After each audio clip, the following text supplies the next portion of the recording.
Great. Pull my notes real quick.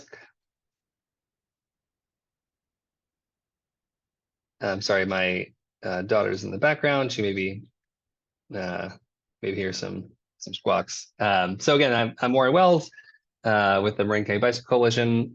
Thanks for coming out. Hope everyone had a nice holiday weekend. There are monthly local teams meetings and trainer talks. We're hosting professionals from around the active transportation space to give quick talks before we transition to our monthly local teams meetings. So tonight we have a very special guest, Bjorn Griepenburg, who is my predecessor in this role. I had very big shoes to fill, which I was told when I started. So really happy to have him back here, giving a presentation tonight. So I just want to give a quick little recap, just a little kind of bulletin of interesting things going around MCBC. Actually, I'm joined tonight by my coworker Zoe Reckes, who's our advocacy assistant, and Liz Bernstein. Looks like she's here too. Happy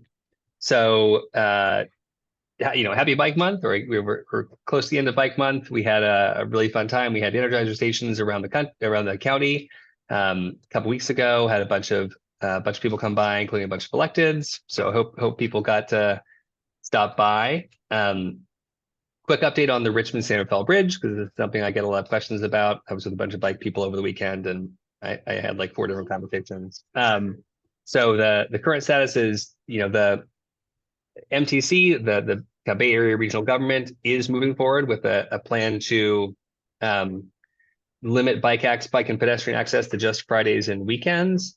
However, that it's not set in stone yet. So they've made their formal request, and it now has to go before an entity called the Bay Conservation and Development Commission. They will be the ones who make the ultimate decision on the status of the bridge. And so that meeting is going to be sometime in late summer, early fall. We don't have a meeting yet, but keep an eye out for that. If you want to get involved or stay on my list of that, you have a Google group, which you can click on there. Alto Tunnel, we're continuing to do work on that. We did a community kind of family-friendly discovery ride, and we just rode from one end to the other and took a peek at the North Portal a couple weeks ago. We hope to have a couple more of those, maybe do one every 6 months. So keep an eye out for that. There's a little Instagram story that Zoe put together about that.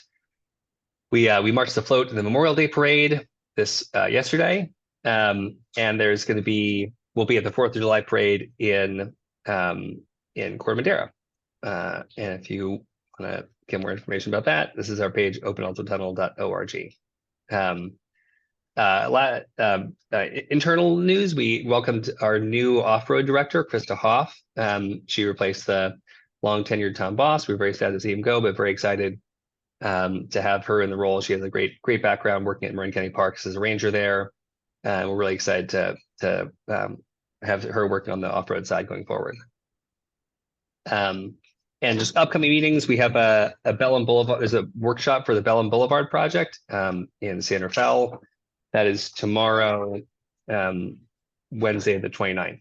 And I'll drop the information on that in the chat after I kick it over to Bjorn. So that's all I have from MCBC, but I want to turn it over to Bjorn Griepenburg.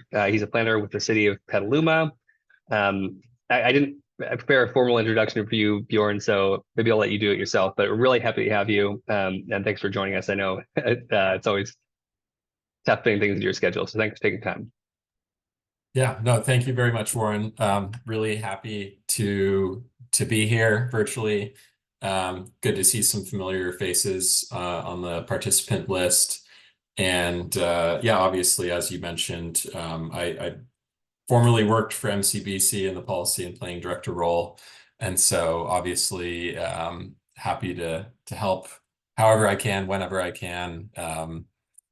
Really appreciate all of the work, obviously, that the organization does and that the local advocates do to make Marin cities more bike friendly. So yeah, I did prepare a brief presentation. I mean, I could honestly wonk out for hours on end with folks. So maybe you can invite me back if if this warrants a follow-up. We can have a more focused follow-up, and I could go a little more in depth on certain projects or even certain facets of our work in Petaluma. But I will share my screen here, and yeah. So as Warren mentioned, I am with the City of Petaluma.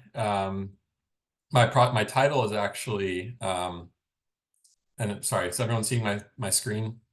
Looks good. All right. So my title with the City of Petaluma is Project Manager.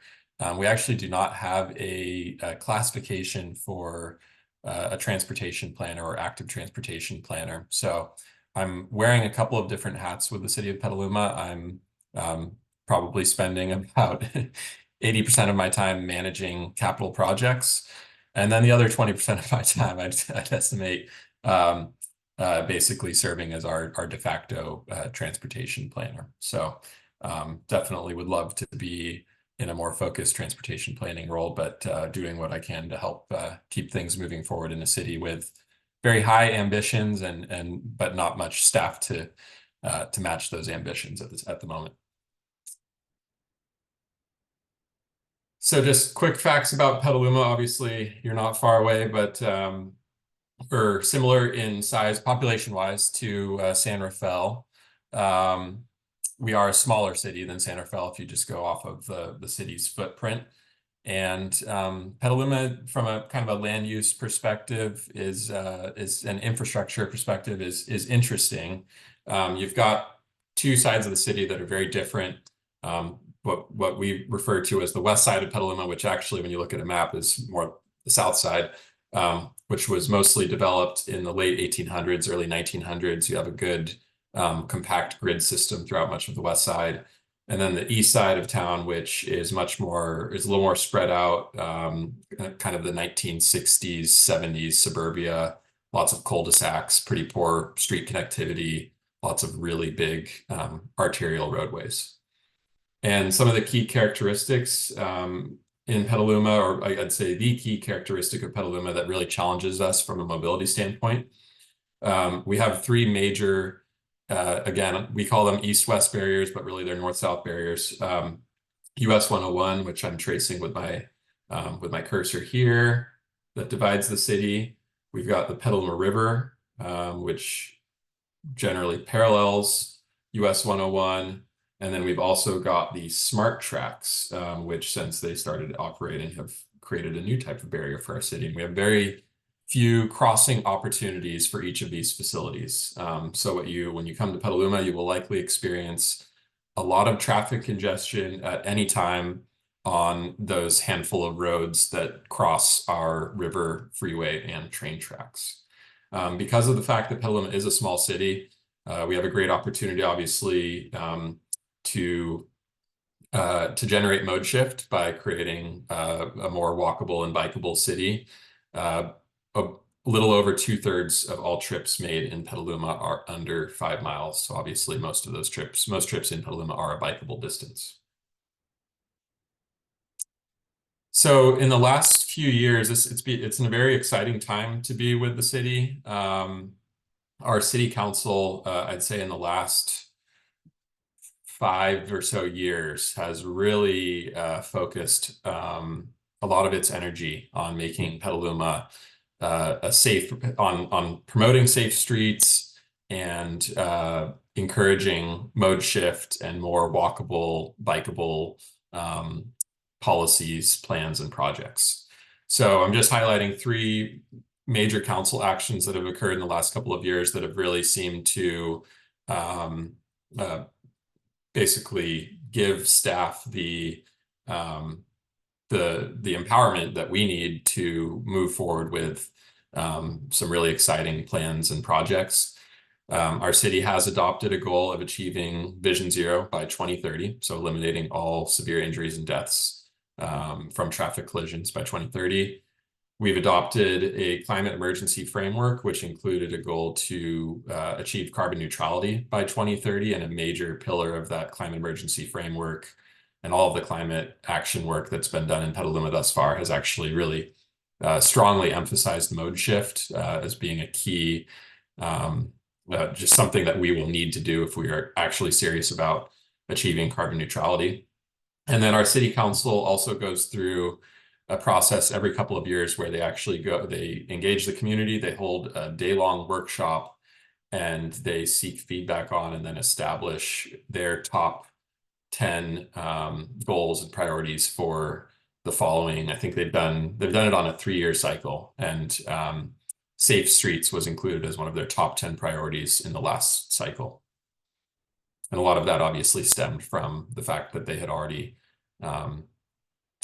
adopted these other goals of Vision Zero and carbon neutrality. I will say that, there are obviously two sides of the coin here. We have, right now, we have a city council that is obviously placing a lot of emphasis on safe streets and active transportation. But there's obviously been a lot of work in our community by advocacy groups, namely Safe Streets Petaluma, Bike Petaluma, Sonoma County Bicycle Coalition, who have, obviously encouraged them and pushed them in that direction. So some exciting opportunities that we have in Petaluma, things that we are working on.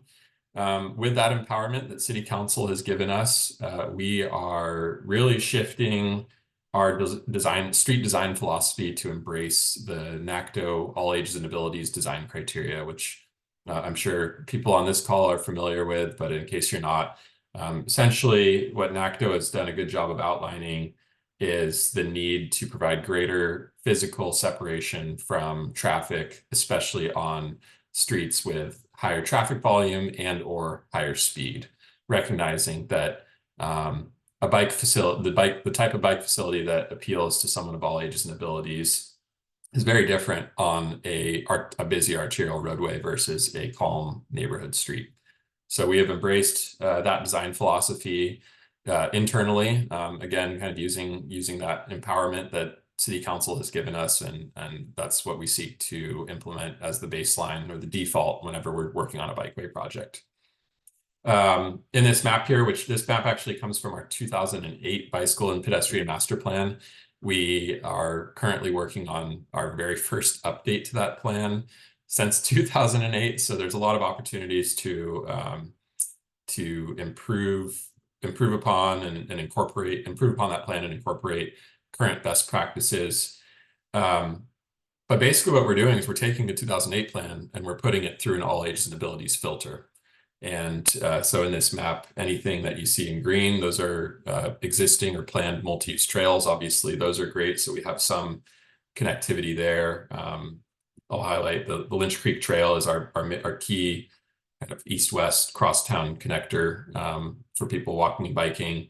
And then we have a section of Smart Trail. We have a lot less Smart Trail than a lot of the other cities along the Smart corridor, but we do have a decent chunk that gets you from downtown up to kind of the northeast part of town. And then we do have a vision to build a continuous multi-use trail along the Petaluma River, and currently exists in somewhat of a piecemeal fashion. Another major opportunity we have, anything that you see in blue is pretty much, especially on the east side of town, is a major 4 or 5 lane arterial road that is well under capacity. So in the coming years, we're going to be implementing lane reductions on all of those major arterial roadways. And that'll obviously create opportunities to implement protected bike lanes. And then lastly, we have a pretty solid network of potential bike boulevards or neighborhood greenways. We're calling them neighborhood greenways because people in Petaluma did not like the way bike boulevard sounds, especially when it's being proposed on their street. So the neighborhood greenways was the winner in the branding contest, and anything you see here in yellow is pretty much proposed, will likely be proposed as a neighborhood greenway. We've actually identified a handful more. And the idea is that, again, we'll try to fill out this network and make it as seamless as possible for people of all ages and abilities, and give people options, right? If you, that they'll have a lot of options between those calmer side streets versus taking the more direct routes on the busy streets. And ideally, if we're successful, the busy streets will have protected bike lanes on them. So I'll just go through a handful of recent projects, and with each of these, we've learned something new, and I think there are things we continue to improve our design process, and our projects will continue to get better as we gain more experience. But this was one of the city's first big, I'll say, complete streets projects a couple of years ago. On Petaluma Boulevard South was a major arterial. If you've ridden into Petaluma anytime recently from Marin County, you've probably noticed the changes. This was formerly a 4 and 5 lane arterial. It was well under 20,000 vehicles a day, which is generally kind of the threshold where traffic engineers tend to be more comfortable with a lane reduction. So we eliminated a lane in each direction and have added bike lanes. The bike lanes are buffered wherever we have excess road width. So actually here you can see a nice big wide buffer, and then this is actually where the corridor narrows down, and then it reverts back to a sort of a standard class 2 bike lane. This was just a recent quick build project. Oh, sorry, and I'll go back and say this was a major paving project. So with each of these, I'll talk about the implementation. Major paving project also included lots of crosswalk enhancements, bulb outs, sidewalk gap closures and improvements, flashing beacons at all of the uncontrolled crosswalks. And I think one of the major opportunities that we see moving forward is that we would like to landscape rather than just use paint buffers and pave over this. There's an opportunity in these buffered areas to add some bioswales and street trees. So that's what we'd like to do moving forward. This was just a really simple, probably $20,000 quick build project at one of our rural urban gateways. You can see what existed before was just kind of your typical 2-lane road, no parking, bike lanes. Went in and narrowed the lanes down to 10 feet and use that remaining width to add buffers. These buffers are wide enough that we could actually probably add some physical elements there. We've got some speed reduction markings, which are just meant to give a kind of a visual cue to drivers as they're entering town to make them a little more aware of their speed. Again, quick build project, not paired with paving, just done by a striping contractor. Another quick build spot improvement. This was in an area similar, kind of a gateway area where we were getting a lot of complaints about speeding and people are having a hard time crossing the street. And so did some, you can see what existed before, which was really nothing. There's just no striping. It's pretty wide open. You can see why people would speed here. So we obviously extended the medians with paint and posts, added crosswalks, and we also added bike lanes and narrowed the lanes down to 10 feet.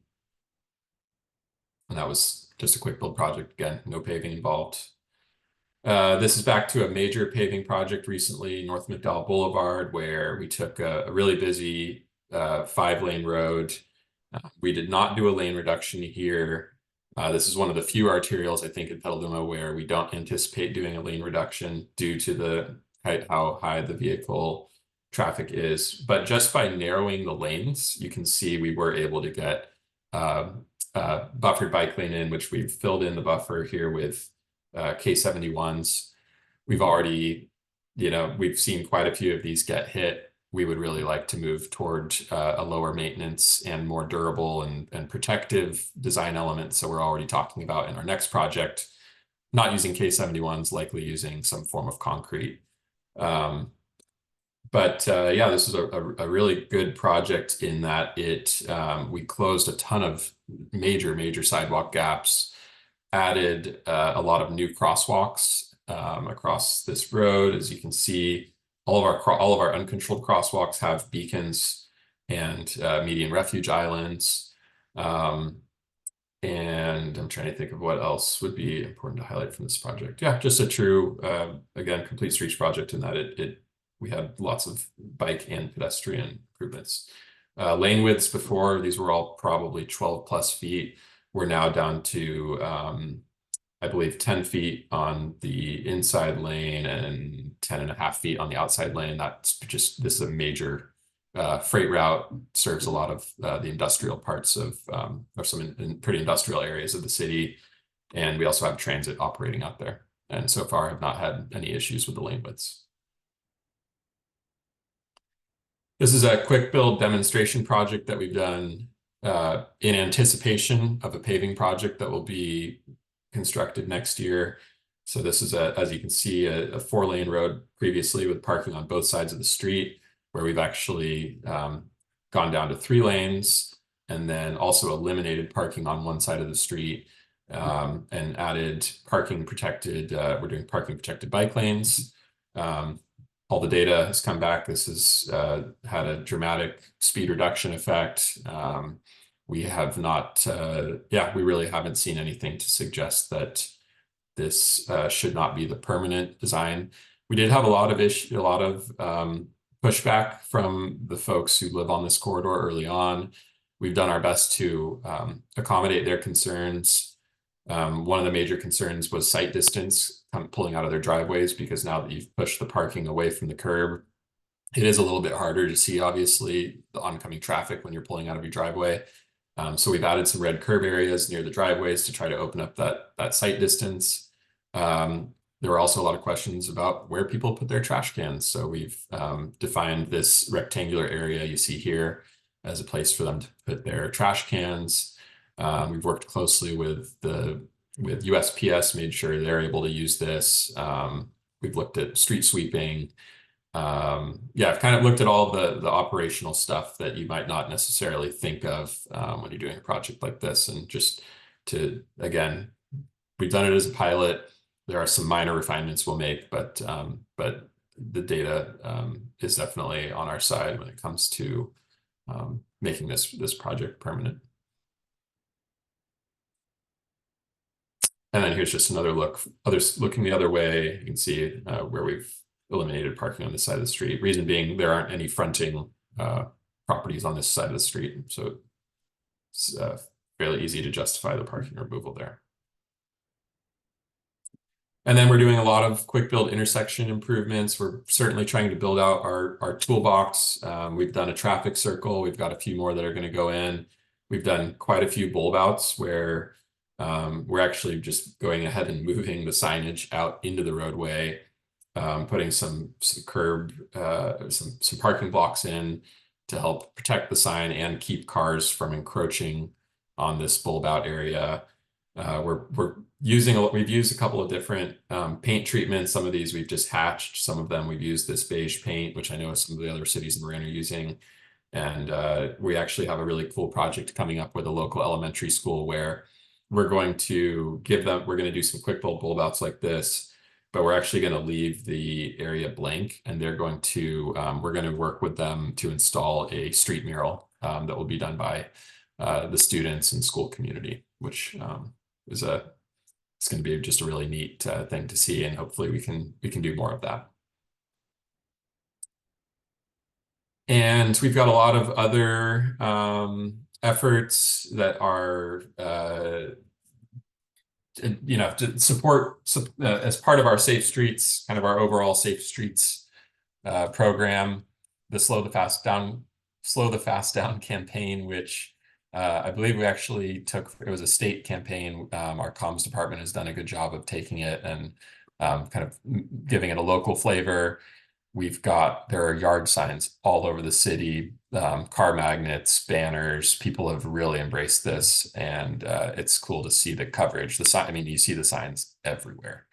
So clearly there is an appetite, a very visible appetite for traffic calming and safe streets. We recently started the Safe Routes to Schools task force in partnership with the Sonoma County Safe Routes program. So I know in Marin, you're lucky enough to have a very well-established Safe Routes to School program and task force. We did not have that up here, and we don't have any sort of county funding that's that's supporting task forces. So we went ahead and started one ourselves. Basically the task force meetings, they're very similar to what is done in Marin. What we are doing is we're slightly differently is we're doing a walk audit at every school in Petaluma. We're going to get through all of we have roughly 20 public schools. We're going to get through all of those within 2 years.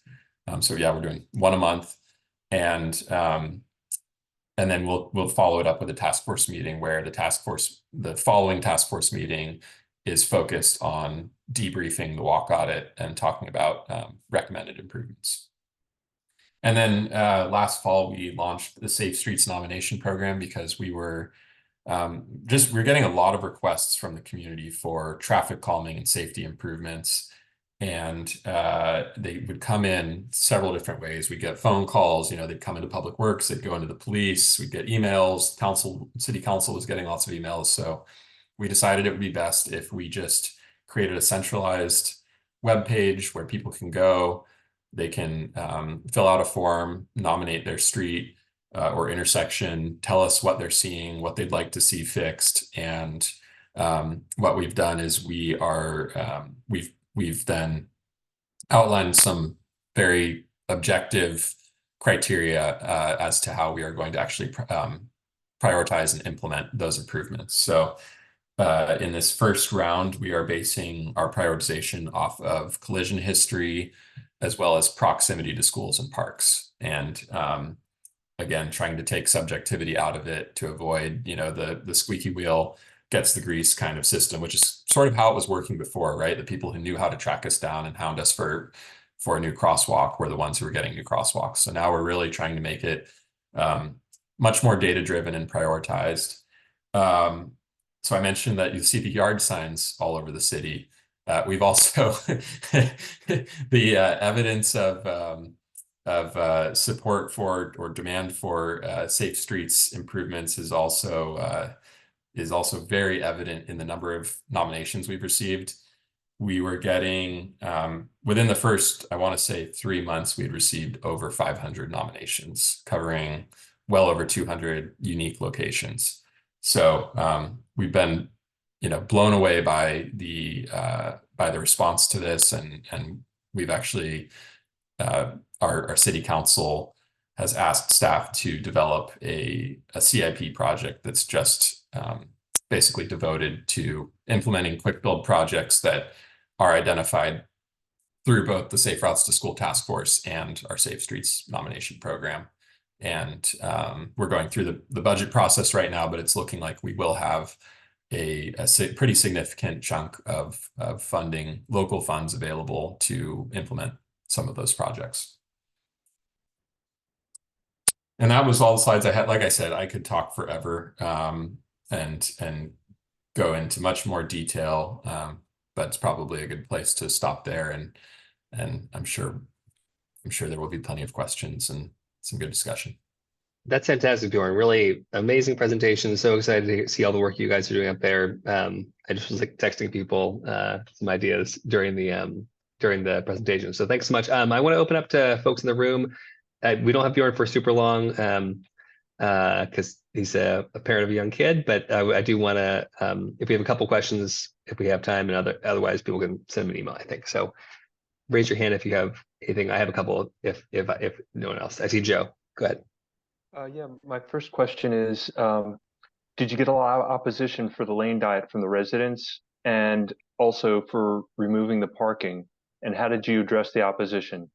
And how did you work with the noisy versus the busy parents who have children that are more concerned and have less time? Yeah, so we, with the lane reductions, I do think there was a lot of skepticism with Petaluma Boulevard South was the first major corridor where we did that. And despite that skepticism, our city council at the time, and this was before I was at the city, but our city council was very supportive. They trusted staff. Staff did present a lot of information about successful lane reductions in other communities, really made it clear that there are, the safety benefits are just so significant. When you have a road that's only one lane in each direction, you're eliminating a lot of conflict points. you're eliminating that raceway effect, right, that a multi-lane road has, where people can get around traffic, or where they're tempted to get around traffic. Even just talking about something as simple as, the experience crossing the street on foot, right? Not having to worry about two cars in each direction, just worrying about making eye contact with one driver in each direction and knowing that they'll stop and you're not peeking around their car for another one. I think just the experience that the community has had, people have seen that it's worked, it's safer, it's slower, the data backs that up. And then they also saw that, the traffic congestion really, it hasn't worsened. If anything, it's probably gotten better on that particular corridor. And so, ideally, with each lane reduction, people will continue to become a little bit more confident in the application. And a lot of people, it seems like, are kind of asking for them now, right? When I look at the nominations we've gotten in the Safe Streets nomination program, a lot of them have been on the 4 and 5 lane streets, coming from people who live in homes on those streets, and no one wants to live on a multi-lane road. When it comes to parking removal, that's always a little trickier. You have to be obviously sensitive to just kind of the nature of the fronting properties, especially, I'd say. There are definitely places in Petaluma where I don't think we would propose parking removal, because you might have a situation where people have small driveways. They have maybe in some cases you have multi-generational families, or you have houses full of renters where they have more cars than they have space to park them. Looking at just, again, kind of being mindful of that context. We have not proposed parking removal in any locations where parking utilization was high. You're right. We've collected that data. We've looked at it. We've kind of told the story of like, here are the types of homes on this corridor. Here are the types of driveways people have. Here are their alternative. Here are the other areas where they can park. And I think through that, you can address a lot of those concerns. Thanks, Bjorn. Let's just do one more question, and we can let you go and go into our breakout rooms. And if anyone has any other questions, you can email me and I'll pass them on to Bjorn. So Kate, I'll let you go. Thanks. Hi, Bjorn. Hey, Kate. How are you? I had 2 quick questions. One was, how are you using state funding, applying to federal grants, using the ATP? How are you funding a lot of your projects? And the other one was on the PayRan quick build. I wasn't clear on where the bikes go. It looked like the gutter and the stormwater went around to the corner, and it looks like a little bit like a pork chop, which we're trying to get rid of on Freitas Parkway in Terra Linda, because the cars turn right and they look to the left and then don't see people crossing from the right side. So I was just wondering how that works. Yeah, the one on the right. Yeah, so actually there's no bike lane on this street, believe it or not. Okay. The street here is just a residential street that for some reason was designed with this insanely wide turning radius and super long crossing distance. I mean, this crossing distance was just, we cut it in half, right? I think it would, it's well over, I want to say it was like 70 feet, and we got it down to like 20. So no, bikes in this situation are just expected to be taking the lane. It's kind of a sort of a class 3 type configuration. It's not a bike route, but that's where you would be expected to ride here. If we were to do this on a street with a bike lane, we would either leave room for the bike lane in between the travel lane and the bulb out, or maybe there's we could actually send the bike lane through the bulb out, and then it's more of a protected intersection design that some cities are using. So that's that. But this was really done more with traffic calming and pedestrian safety in mind. Okay. And then your question about funding is an excellent one, and that's the slide I wanted to make and didn't have time to. So we're doing things a lot of different, we're funding things a lot of different ways. I would say right now we are not very reliant on outside funding because we don't really have the staff bandwidth actually to pursue a lot of grants. And we do have the benefit of we have a 1 cent sales tax that can be used kind of for general purpose. Well, there's a lot of different city services that it supports, but one of them is for paving projects. So we've been able to use that for the last few years to really provides really good seed funding for a lot of our paving work. And then we've also obviously leveraged our street maintenance funds for paving projects and quick build projects, and then some transportation or traffic impact fees that come out of development projects. One of the big things that we have working to our benefit that you do not have down in Marin, we have our own water and sewer, and so we collect obviously user fees from those, and we're able to actually use those when we have a project that when we have a paving project that also includes robust sewer and water improvements. We're able to use a good chunk of those utility funds to repave the street, and so that helps our limited funding go a little bit further. We have been successful at applying for grants with the help of our wonderful partners at Sonoma County Transportation Authority. They've been really helpful to us. They've been putting out calls for projects whenever the US DOT Safe Streets for All program comes along. They'll put out a call for projects and actually coordinate a countywide application on behalf of all of the interested agencies in Sonoma County. And so that lowers our burden because from the staff side, because we don't have to give them a fully baked application. We basically tell them what we're thinking of applying for, how we think it fits the criteria, and then they provide the technical assistance of actually going through and putting together a nice detailed application, and then when successful, they'll actually administer the funding, which is just takes a lot off of our plate. Again, like I mentioned, we don't even have a transportation planner, so that's like 1/4 of my time that I have to spend on grant funding, and I really don't want to spend it. I certainly don't want to spend it having to worry about administering a grant. So they've been a really, really good partner in that respect. I'm trying to think if there are any other important funding notes, but yeah, I mean, I think we're trying to maximize the opportunity that is presented by paving projects. I think that's really how I would sum it up. Every paving project, whether it's a full-on reconstruction or even just a slurry seal, that's an opportunity to transform a street. And so we don't take that lightly. We look very closely at those projects and the opportunity, and we're going through that design exercise. If we're not designing it in-house, we're finding a consultant to design it for us. Yeah, great question. Thank you.